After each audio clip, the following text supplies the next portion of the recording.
राकेश के 3 बेटे थे।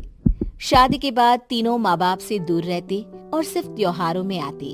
माँ जी, पिताजी, अगली बार आप लोग हमारे घर आइएगा। अरे नहीं बहू, सब यही आ जाते हैं तो घर खिला खिला लगता है। हाँ बहू, तू हमेशा बुलाती है तो जरूर आएंगे तेरे पास भी। हाँ, दीदी का घर बड़ा जो है, सब कुछ अपनी शादी के बाद दीदी को ही तो दे दिया था। हमें भी दिया होता तो हम भी बड़ा घर लेते। क्यों सुनील? अरे नहीं, पापा ने सबको एक बराबर ही दिया है। छोटी बहू, क्या चाहिए तुम्हें, बोलो। वो आपके सोने की चेन वाली घड़ी है ना, वो अगर आप मुझे, तभी वहाँ मजली बहू भी आ जाती है। और मुझे ना आपका मंगलसूत्र कितना लंबा, सुंदर और भारी भी है। अरे हाँ, तुम दोनों को ही दूंगी बहू, चिंता न करो। चलो अब खाना लगाओ, खाना खाया जाए। सभी मिलकर खाना खाते हैं कि पड़ोसन आ जाती है। अरे सुधा बहन, थोड़ी चीनी तो देना, घर में शक्कर नहीं है और मेहमान सर पर बैठे हैं। अरे छोटी बहू, चाची को शक्कर तो दे दो। अरे मछली दीदी, आप दे दीजिए ना, मैं यहाँ कम आती हूँ तो मुझे पता ही नहीं है कि सासू माँ सारी चीजें कहाँ रखती है। और तुम, मैं कौन सा यहाँ रोज शक्कर फाँकने के लिए आती हूँ, मुझे भी नहीं है पता। तभी बड़ी बहू हाथ में चीनी की कटोरी लेकर आती है। चाची, शक्कर आप लोगों का बड़ा सहारा है माँ जी और पिताजी को, वरना हम लोग तो यहाँ रहते ही नहीं।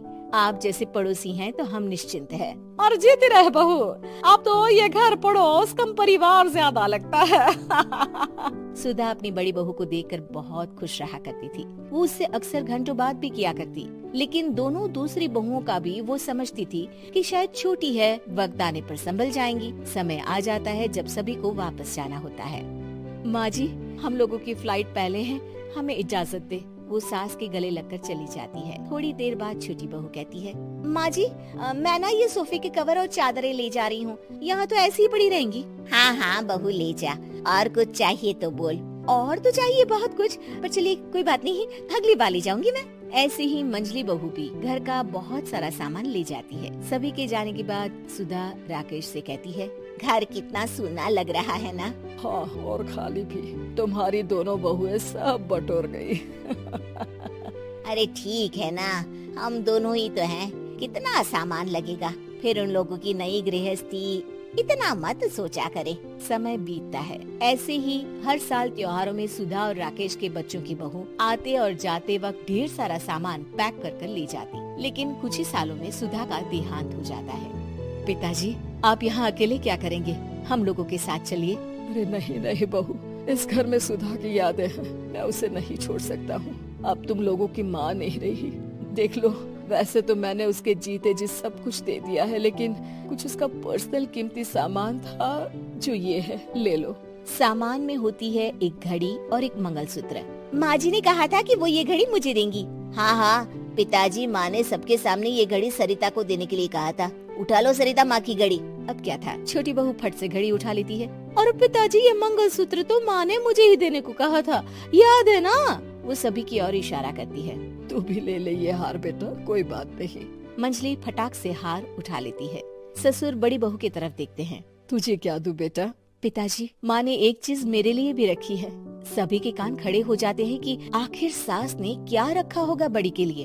अरे माँ जी तो दीदी से प्यार भी ज्यादा ही करती थी, हमेशा उनसे बात किया करती। जरूर कोई बड़ी और अपनी प्रिय चीज दी होगी दीदी को। और देख लेते हैं ना, वरना तो हम भी बराबर का बंटवारा करेंगे। हाँ, कर लेना बंटवारा। लेकिन बड़ी बहू, बताओ तो, सुधा ने क्या रखा है तुम्हारे लिए?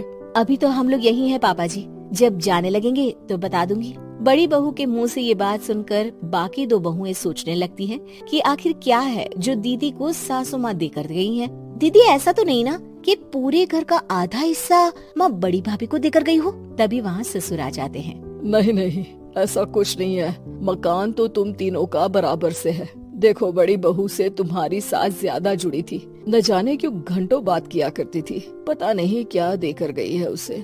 और ससुर जी, आपको क्या पता, चालाकी से पूरे घर के पेपर में साइन करवा लिए हो, या फिर कोई छुपा गहना।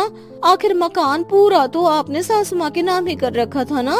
अब घर में ये सस्पेंस बन जाता है कि आखिर बड़ी बहू क्या लेकर जाएगी। फिर वो दिन भी आ जाता है जब बड़ी बहू के जाने का समय हो जाता है।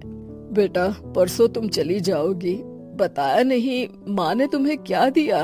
घड़ी और हार जो बेशकीमती था और तुम्हारी सास को सबसे ज्यादा प्रिय था, उसका तो बंटवारा भी हो चुका है।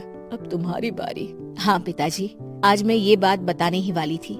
माँ ने मुझे उससे भी बेशकीमती चीज दी है और वो है आप। आपसे अधिक प्रिय उन्हें कुछ नहीं था। माँ चाहती थी कि आप मेरे साथ रहें। चलिए पिताजी। बेटा, मेरे पास तो कोई पेंशन भी नहीं है और ना ही कोई प्रॉपर्टी। लेकिन आपके पास संस्कार है पिताजी, जो मेरे बच्चे आपसे लेंगे, तो आपको ले जाने पर स्वार्थ ही है मेरा। चलिए ना पापा। सभी के सामने पिताजी बड़ी बहू और बेटे के साथ उनके